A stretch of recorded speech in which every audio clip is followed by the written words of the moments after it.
روزے کی حالت میں جو ہے اگر کوئی شخص کان کے اندر میل وغیرہ نکالنے کے لیے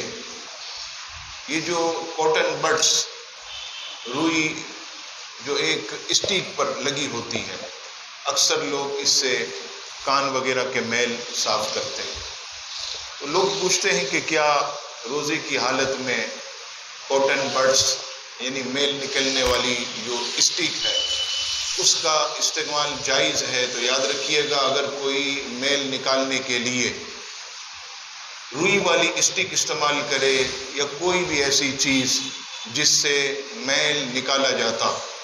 تو اس کا روزہ جو ہے وہ نہیں ٹوٹے گا۔ لیکن یہ یاد رکھیے گا کہ بہت سے لوگ جو ہے پیتل اسٹیل کے جو اوزار ہوتے ہیں، جیسے چمچ نما چھوٹا بنا ہوتا، وہ کان کے اندر ڈالتے ہیں میل نکالنے کے لیے۔ بہت سے لوگ چابی جو ہے وہ کان کے اندر گھماتے ہیں، خارش ہوتی ہے، تو یاد رکھیے گا یہ کان کے لیے زہر قاتل ہے۔ کوئی بھی اسٹیل یا کسی قسم کے لوہے کی چیز لوگ جس سے محل نکالتے ہیں یا چابی وغیرہ کو کان میں ایسے گھما کر میل وغیرہ نکالنے کی کوشش کرتے ہیں، تو ان لوگوں کو چاہیے کہ اس چیز سے بچیں، کیونکہ یہ کان کے پردوں کو بہت زیادہ جو ہے وہ نقصان پہنچاتا ہے، لیکن روزہ اس سے جو ہے وہ نہیں ٹوٹتا۔ اسی طرح جب ہم کلی کرتے ہیں تو آپ نے محسوس کیا ہوگا کہ کلی کر کے جب ہم فارغ ہوتے ہیں تو منہ میں سے جو ہے وہ تھوڑی تری موجود ہوتی ہے، یعنی ایسا لگتا ہے کہ جیسے کچھ پانی منہ میں موجود ہے۔ اب یہ بھی پوچھا جاتا ہے کہ اگر یہ پانی روزہ دار نگل لے، یعنی کلی کرنے کے بعد فارغ ہو کر جیسے وضو کر کے مسجد میں آیا، غسل کر کے مسجد میں آیا یا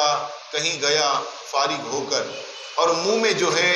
پانی کی تری وغیرہ رہی اور اسے نگل لیا حلق سے، تو یاد رکھیے گا اس سے بھی روزہ جو ہے وہ نہیں ٹوٹے گا۔ کلی کرنے کے بعد جو پانی کی تری منہ میں رہ جاتی ہے، اگر اس کو تھوک کے ساتھ نگل لیا جائے تو اس سے بھی جو ہے وہ روزہ نہیں ٹوٹتا۔ روزے کی حالت میں اگر کوئی عورت اپنے بچے کو دودھ پلائے تو دودھ پلانے سے بھی یاد رکھیے گا کہ عورت کا روزہ جو ہے وہ نہیں ٹوٹے گا۔ روزے کی حالت میں اگر کوئی شخص ٹیسٹ کروانے کے لیے گیا، مثلا خون نکال کر اس کا ٹیسٹ لیبارٹری وغیرہ میں ہوتا ہے، ظاہر سی بات ہے کہ اگر 11-12 بجے صبح جائے گا، 9 بجے جائے گا، 8 بجے، تو یقیناً روزے کی حالت میں ہوگا،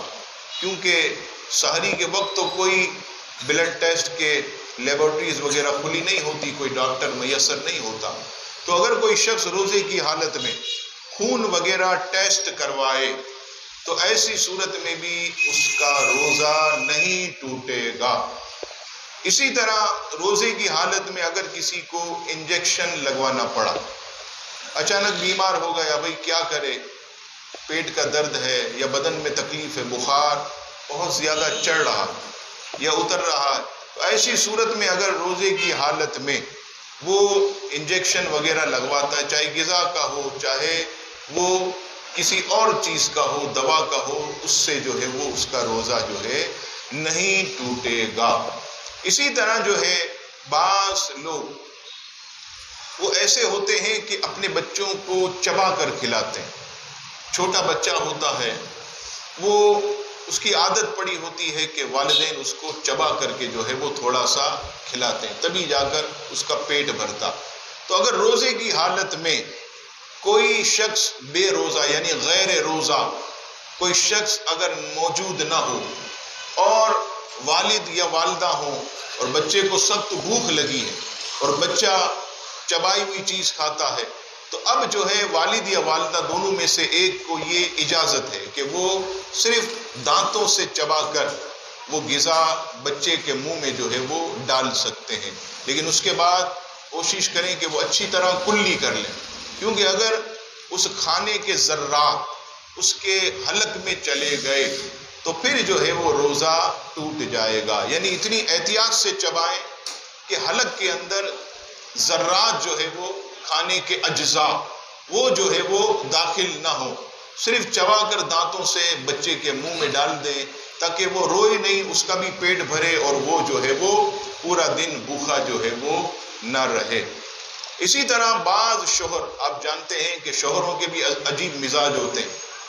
بعض شوہر بہت جلالی ہوتے ہیں۔ اب کھانے میں نمک کم ہوا تو قیامت کھڑی کرتی، سموسے میں نمک کم ہے، پکوڑے میں مرچ زیادہ، اب جو ہے پورا گھر ایسا لگتا ہے کہ بیوی سے افطاری کرے گا بیچارہ، اتنا جو ہے وہ غصے میں آ جاتا ہے۔ اب ایسے شوہر اگر کسی عورت کے بیچاری کے متھے لگ گیا تو اب وہ عورت جو ہے کھانا پکاتے ہوئے کیا کرے، افطاری کرتے ہوئے یقیناً اگر نمک زیادہ تو پھر رات کو قیامت قائم ہو جائے گی، اگر مرچی زیادہ تو پھر رات کو جو ہے وہ دھوم دھڑاکا ہوگا۔ اب کیا کرے؟ ایسی صورت میں جو ہے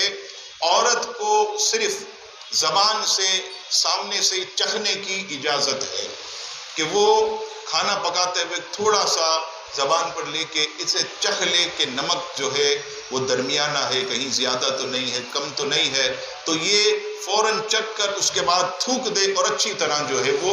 کلی کر لے، تو اس سے جو ہے عزیزان گرامی عورت کا روزہ جو ہے وہ نہیں ٹوٹے گا۔ اسی طرح بعض لوگ ہم سے یہ پوچھتے مولانا صاحب یہ جو آدمی روزہ رکھتے ہیں ایسا لگتا ہے کہ اپنے اوپر احسان کرتے ہیں، اللہ پاک کے اوپر تو ہم احسان کر ہی نہیں سکتے، تو روزہ رکھ کر اپنے اوپر ایسا احسان کرتے ہیں کہ ساری رات جاگنے کو واجب سمجھتے ہیں کہ ساری رات نہیں جاگیں گے تو ہمارا رمضان نہیں کہلائے گا، ادھر ٹائم ضائع کریں گے ادھر ٹائم ضائع، پھر کیا کریں گے؟ ڈٹ کے سحری کریں گے، جیسے ہی اذان ہوگی ادھر نماز پڑھی ادھر ہی سو گئے، جماعت سے کوئی ان کا تعلق نہیں، اور پھر جو ہے وہ نواب کی طرح جو ہے عصر کے بعد آرام سے اٹھیں گے، ظہر کی نماز بھی ان کی جو ہے وہ نیند میں چلی جاتی ہے۔ ایسا شخص جو کہ روزہ تو رکھتا ہے لیکن نماز یہ نہیں پڑھتا، روزہ رکھتا ہے جماعتوں کو ضائع کرتا، تو لوگ سوال کرتے ہیں کیا اس کا روزہ ہو جائے گا؟ تو یہ یاد رکھیے گا روزہ الگ فرض ہے، نماز الگ فرض ہے، روزے کا حساب الگ دینا پڑے گا،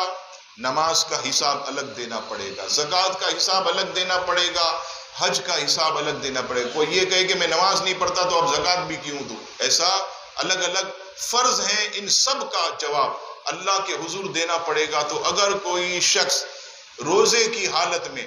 روزہ تو رکھتا ہے لیکن نماز نہیں پڑھتا، جماعتیں ضائع کرتا ہے، تو اس کا گناہ اس کے اوپر ہوگا، اس کا وبال اس کے اوپر ہوگا، قیامت کے دن جواب اسے دینا ہوگا، لیکن اس کے روزے پر کوئی فرق نہیں آئے گا، اس کا روزہ جو ہے یہ ہو جائے گا، روزے میں کوئی فرق نہیں آئے گا۔ البتہ ایسا نہیں کرنا چاہیے، نمازیں یہ پڑھنی چاہیے، جماعت کے ساتھ پڑھنی چاہیے، اور جیسے پہلے میں نے عرض کیا کہ جس طرح ماہ رمضان میں نیکیوں کا اجر بڑھ جاتا